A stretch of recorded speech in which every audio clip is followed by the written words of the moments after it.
Yung maghapon kang pagod dahil sa biyahe at trabaho. Tapos ni isang singsing na gold, hirap kang makabili. Madami lang kilo lahat ng gold mo sa katawan. Ganyan din po yung feeling ko dati. Pero wag ka, ibahin nyo itong nakita kong vendor sa Quiapo na siya na ata yung pinakamayaman na tindera dito.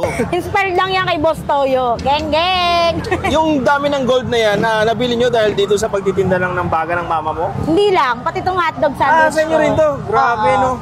Mga magkano kaya yan? Yung ano ba? yung baga. Yung baga 25 kilos lang ngayon kasi weekdays lang. Nakakailang kilo kayo sa maghapon yan, ma'am? May 35, may 30, 25 yung pinaka maliit. Lapit mo. Magkano naman po sa baga nyo? 50 po, 20. Sige po. Tapos kanina may nakita ko bumili ng 100. Pwede ba akong bumili nun? Oo naman, sir. Sige po. 100. Ma'am, sa mga nakakapanood sa atin, saan at tuwing kailan kayo pwedeng puntahan? Tuwing At saan ka pwedeng abangan? Wag naman. Tuwing Monday, day off namin, Tuesday to Sunday, nandito kami. 10 a.m. bukas na kami, hanggang sa maubos. Minsan, 6 p.m. din na umaabot ng alas 6 ng gabi. Tapos ang pangalan ng tindahan mo ay Baga ng Mama mo. Tapos ma'am, umuwi ka ba ng suot lahat yan? Oo. Ayan, ikaw na ating pinakamayaman dito sa Carriedo, madam ah. Hindi naman, sir. Grabe, Chismis lang ni Sir Ewick yun. Yan. So ito na po yung, magkano po ito? 100 pesos, sir. 100. Tama ito ma'am, ganito talaga yung dami ng serving ah. Nakita mo naman, di ba, sir, sa mga bumili. At ayun guys, so titikman na natin. Ano to?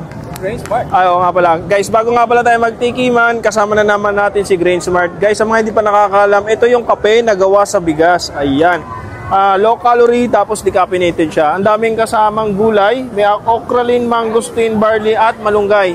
Tapos yung ginamit na sweetener dito guys is stevia. Ayan. Sa mga gusto magkape, mag-switch sa ganito. Ayan, marami to sa may blue, orange, and black apps. So 100 pesos to. Ayan, ganyan kadami. Tikman natin.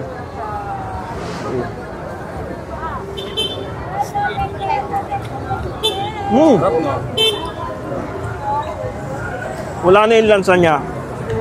Dahil siguro doon sa laurel. Tapos manamis-namis kasi nakita ko nilagay siyang asukal. Nadagdagan pa ng konti sa tamis dahil may kasama pipino. Ang sarap. Ang sarap na ito yung ulam. Sa sinangag ha. Grabe oh. Saka ang lalaki ng tibak niya. Ang ganda ng bigayan dito sa kay ate oh. 100 lang oh. Tikman natin. Isa pa. Ano po yung hotdog?